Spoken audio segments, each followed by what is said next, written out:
These are all of my suggestions. If you are on crutches and if you have a leg brace such as this one. Hey, my name is Jamie and I am an online fitness and nutrition coach, and I'm currently recovering from my 4th knee surgery. And I have a lot of experience at this point with knee surgeries. I've had multiple different procedures done, and I am by no means a medical professional. I'm not giving medical advice for any sort of pre or post-operative care.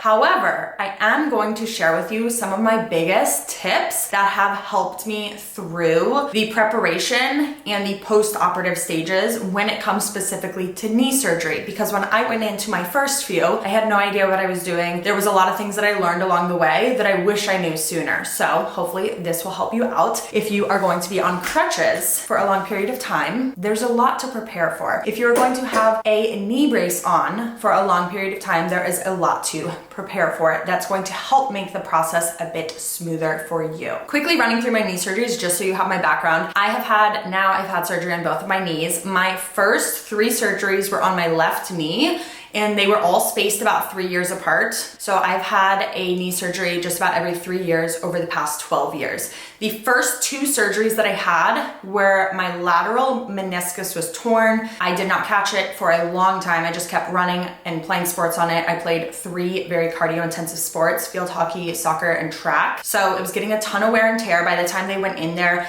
it was way beyond repair. So they removed a large part of the meniscus in the first surgery. In the second surgery, they removed a little bit more. Fast track, about 4 years later, I was experiencing a lot of knee pain in my left knee as I was no longer playing sports, but I was training for an Ironman 70.3. So that obviously led to a lot of issues. When I went in due to pain, like 24/7 pain, it felt very similar to what I would assume arthritis feels like, as well as swelling when I was doing my different cardio activities. So when I went in and got x-rays done, they could see that my femur bone had started to have damage to the articular cartilage, so the cartilage that covers the end of the bone, because I later learned that the little sliver of meniscus that was left after my 2 removal surgeries had eventually slipped out of place. You know, it was such a small amount of cartilage that the body just broke it down and absorbed it. Sorry if that's gross. So I was having bone-on-bone contact. That explains the pain. That explains the issues. So I was then, for my 3rd surgery in 2020, put on a transplant list, and I had to wait a bit, and then suddenly I got the call that they had found the right fit for a meniscus that they transplanted and put into my body, as well as a piece of my femur bone. So they cut out part of the end of my femur and put in a new piece. Now we move on to present day, 2023. 3 years later, I now have had surgery on my good leg. So I've had both knees operated on at this point. This is my first surgery on my right leg, and I think it's just wear and tear. My right leg has been overcompensating for years. I no longer do any cardio.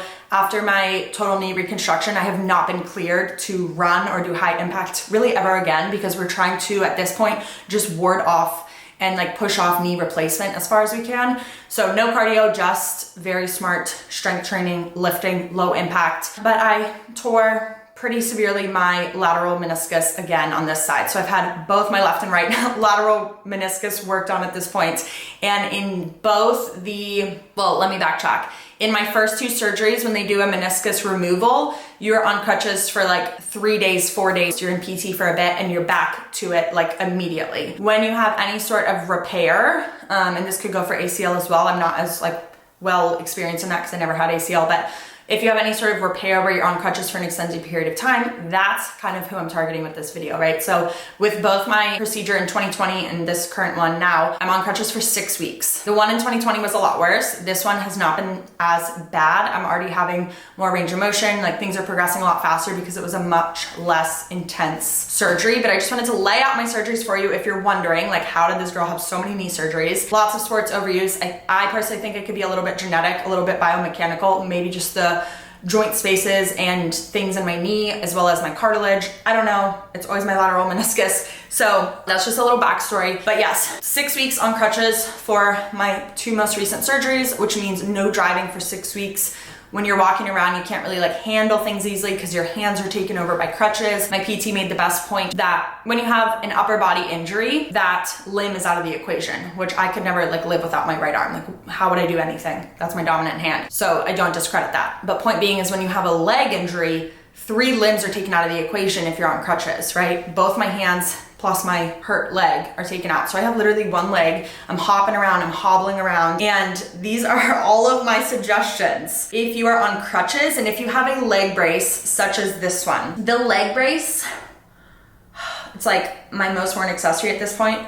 Can't stand it, but it serves its purpose. First thing first, with knee surgery prep, your doctor is going to give you obviously all of your specifications. I am not gonna overstep that and say, I'm not even gonna give you what mine were. However, I'll give you some things that they don't tell you. Beforehand, you're gonna wanna shower, obviously. I will say the one thing I believe is pretty standard is you have to wash your body with an antibacterial soap before going into the surgery. So for me, it was 3 days leading up. I had to take showers every day with antibacterial soap, so like Dial body wash. But honestly, I forgot this step and had to like rush to the store to get it pre-op. And then you have to do it like the night before. But for my ladies, if you shave your legs, make sure to do that like right before, the night before, because you don't know when you're gonna shave your legs again. And it just feels good to have that done as soon as you can towards surgery. Shampoo your hair really, really well because you don't know the next time that you're going to be allowed to shower. I'm making this sound extreme. So with my really intense full reconstruction, I don't think I could shower for like, I want to say like 2 weeks. My wounds were big. So I had to like wash my hair in the sink,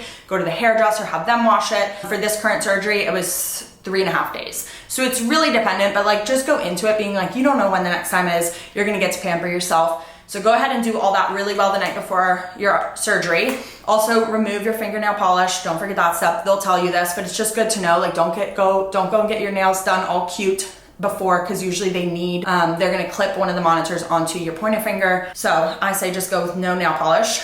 Stock up on dry shampoo in case you can't shower right away and you want to at least freshen up. Another thing, if you're in the leg brace and you're non-weight bearing on whatever leg you're having operated on, having a shower chair or a stool is very, very helpful. I have borrowed one from one of my good friends because she had ankle surgery and had one on hand. It looks like this. My fiance calls it my granny shower chair. It is that. It's just so clunky. It's so annoying. However, like one of the worst places to be is a slippery shower on one leg where you can't even touch down the other leg if you are non-weight bearing. So you don't have to get this intense of a chair, but something like a shower stool. Like I was like, if I didn't have this, I'd probably buy like a cute little like wooden stool that could just sit over in the corner of the shower or something like that. That can be really, really helpful. And then pre-op, just freezing a bunch of ice packs ahead of time so you can rotate through those to help with pain management. Once you are home, the hospital usually sends you home with some ice packs as well, but I always have extra on hand. If you need a really good ice pack, this one is linked below. This is the same grade level ice pack that physical therapists use. It's wonderful. It's a little bit compressive. You put it in a pillowcase and put that on. Oh, it's the best. It's worth the investment. So I have that plus a bunch of other ones. Prepping your space at home. I personally like to use I have a Brookstone Wedge Pillow. I get that out because I not only use it to sit up on once I get home, but I use it to elevate my legs to help with swelling. If you don't have a Wedge Pillow, I'm not saying like go buy one if you don't want to. Just have some extra pillows on hand to help get some elevation, both if you want to sit up and also if you want to elevate your legs. An eye mask. I always have an eye mask on hand, but I think it's especially helpful for when you come home. If you've just had a lot of anesthesia and you're kind of in and out of sleep, sometimes just knocking that or putting that thing on is going to help knock you out and get you a sound nap, which can be just one of the best things if you are feeling drowsy and not really your best self. And then having a knee pillow. So funny fact is I actually bought this knee pillow about 2 years ago when I started having intense back pain due to the imbalances that my knee reconstruction caused. So at that point I was going to chiro. We were working on my spine alignment. My pelvis had rotated because I had such bad imbalances in my lower body from my 2020 knee reconstruction. So I had this knee pillow from then. I hadn't really used it in a while. But now that I'm sleeping in the straight leg brace again, it has been a game changer. Because otherwise, if you do roll onto your side, which honestly, I personally haven't been able to do for the first few nights of surgery or after surgery, just because the pain of rolling over, it's a lot it was for me. So I just laid on my back. That gets uncomfortable real quick. you never appreciate rolling over until you have that urge and cannot do it. Now I appreciate the simplicity of just rolling onto my side and having that like relief.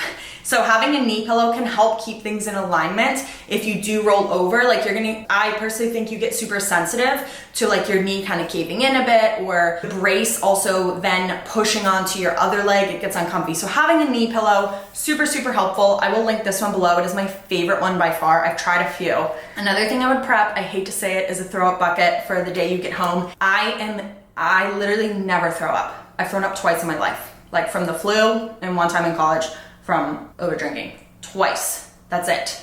However, anesthesia is guaranteed. I should say twice without anesthesia. Anesthesia is guaranteed to make me motion sick. So have a bucket ready just in case. I bring one in the car as well for the ride home. Hopefully it's not the case for you, but I know a lot of people get nauseous with anesthesia and then the pain meds and all of that. So there's that. And then another thing that I like to do pre-op is actually get some baskets together of things that I know that I will need, because whoever's taking care of you, hopefully you have some help, they are going to be just bringing so many things to you, like all the time. So you can lay stuff out and easily verbalize to them where something is, what you want them to bring to you. It's so helpful. So I make little like snack baskets, I have my makeup basket that I can just easily like have someone bring to me, and now it's just at my desk. So before work, I put on my makeup, just really quick, like mascara and stuff. And it lives here in a basket now, because once your hands are out of the equation on those crutches, you're gonna realize you need 10 different things. They're all in different rooms and it gets really frustrating. So if there's any sort of little baskets that you can make and easily bring those around, or leave those in different rooms. So you could also do one with things like lotion, nail file, nail clippers, hairbrush, like whatever you think that you might use a lot, put it in a basket. Speaking of food, if you tend to get motion sick or you're not sure, I would say have bland foods on hand that you can kind of stomach for the first few days. Anesthesia can just really mess people up, really mess with us. So have some bland foods ready to go. Another huge thing for pre and post-op is gonna be hydration. Like just maximizing your hydration as much as you can, having some electrolytes on hand, having coconut water, having teas on hand, and just regularly hydrating. I know that post-op for me, I did not want any water, but I was like downing electrolytes, drinking tea around the clock. So just having some things on hand to help. I will say, this is gonna be TMI for some people, but it's really important to know, because I did not know for my 2020 surgery that the pain meds can make you extremely constipated. I will just say I got to a point of many, many days and it was very uncomfortable. Try to get ahead of it. Most likely your doctor will prescribe you a stool softener. Most likely, I'm assuming, because I've gotten that every time without even bringing it up. But if you're on something like Oxy, both of these last knees, I was on 6 different pills a day of all these things, Tylenol, Oxy. Obviously like weaning off of it as soon as you can, but you also usually take aspirin to avoid blood clots in the non-working leg since it's non-weight bearing. So try to get ahead of the constipation by hydrating, eating some foods that have fiber in it. Lots of blueberries is my go-to, like little bowls of blueberries all the time, because those are also anti-inflammatory, so it's just an extra benefit there. Potentially getting something like Smooth Move tea and having a tea bag of that on days as needed. And then if needed, doing something like a vitamin C flush is another option. What else? I have so many notes here. I hope that this is helpful. I know I'm just running through things, but these are all the things that I had to learn along the way. So hopefully you like hear something and it sparks something for you, and it just helps you out if you are getting any sort of knee surgery. Another thing is it's a lot on your caregivers, like I said. So right now my fiance is taking care of me. Last time my parents were here for a while taking care of me, and then I did a good amount of it on my own last time. Like I would Uber to PT, I would get Whole Foods delivery, have groceries delivered to my house, because like I said, no driving for 6 weeks in my situation. But if you can get like some sort of meal prep delivery service, or pre-op if you have the time to make big batches of like soups, stews, chilies, that can be super helpful. Because right now, my fiance taking care of me alone, he's taking around like 12,000 steps per day. And if he also had to cook on top of that, like he's already doing all the cleaning, bringing me my food. It's hard to carry a plate of food when you're on crutches, bringing me water, refilling that. Like if he also had to cook meals every night, that would be too much. So if you can get some sort of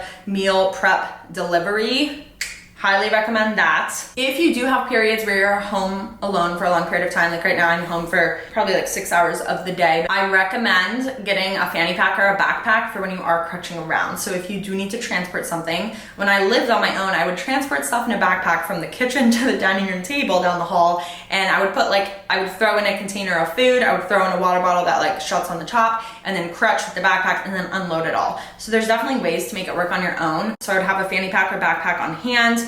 Something else with crutches, just like if you've never been on them before, it's uncomfortable, not quite painful, but very uncomfortable the first few days as your body's adapting. I mean, your arms are literally getting you around. They're not used to that. So one thing I will say for my ladies is if you have a sports bra that has like thick sides, similar to this one where it's just a thick band around, I've been wearing this every day because it adds one extra layer of cushion between the crutch and my kind of like lat area right here. I'm actually not wearing it today, but every other day for the past 3.5 weeks I've been wearing this. So having some like thicker bra options can be helpful. Okay, last big thing actually, if you are in the straight leg brace and you are non-weight bearing, I did not know this with my first reconstructive surgery, your muscles aren't working and you're not contracting those leg muscles for a long period of time. You can do little like foot pumps to get like blood flow a bit, but that foot is most likely pooling with more blood than usual. Like my foot will visibly turn purple if it's down for a long period of time. So one of the best things you can do is have a setup where you have your foot elevated, at least for the initial weeks. And that's just gonna be a lot more comfortable. If I leave my foot down too long, it gets a little bit numb feeling. Another thing is your foot will get really, really cold, most likely. Granted, I've had both my big surgeries in the winter, so that could be another thing. But I find that my foot gets cold and I double up my socks. I have a slipper on that foot, so just having some fuzzy socks on hand, having some options to like elevate the foot. When I go out to dinner, I request an extra chair and put my leg up on a chair, so I always have to be seated on the end. And then if you can just, like with your desk setup, if you work from home, have a box or extra chair ready. And I also have a standing desk, which has been really helpful because I can like adjust the height of that with what I need for the box. So that's been super helpful. But yeah, those are my biggest things for sure. I had a few other, I mean, I could go on for days, but those ones are the biggest things that have helped me. So like the knee pillows, having the baskets, and just kind of preparing yourself to embark on this journey. But honestly, it flies by, although it can also feel like 1,000 years. But hopefully if you are having it, it all goes well. And hopefully this was helpful. If you ever have any more questions, you can always DM me on Instagram at JamieReneeFit. I will link it below as well. I'm happy to talk and share even more because I feel like I have lots of experience at this point. So happy to help where I can.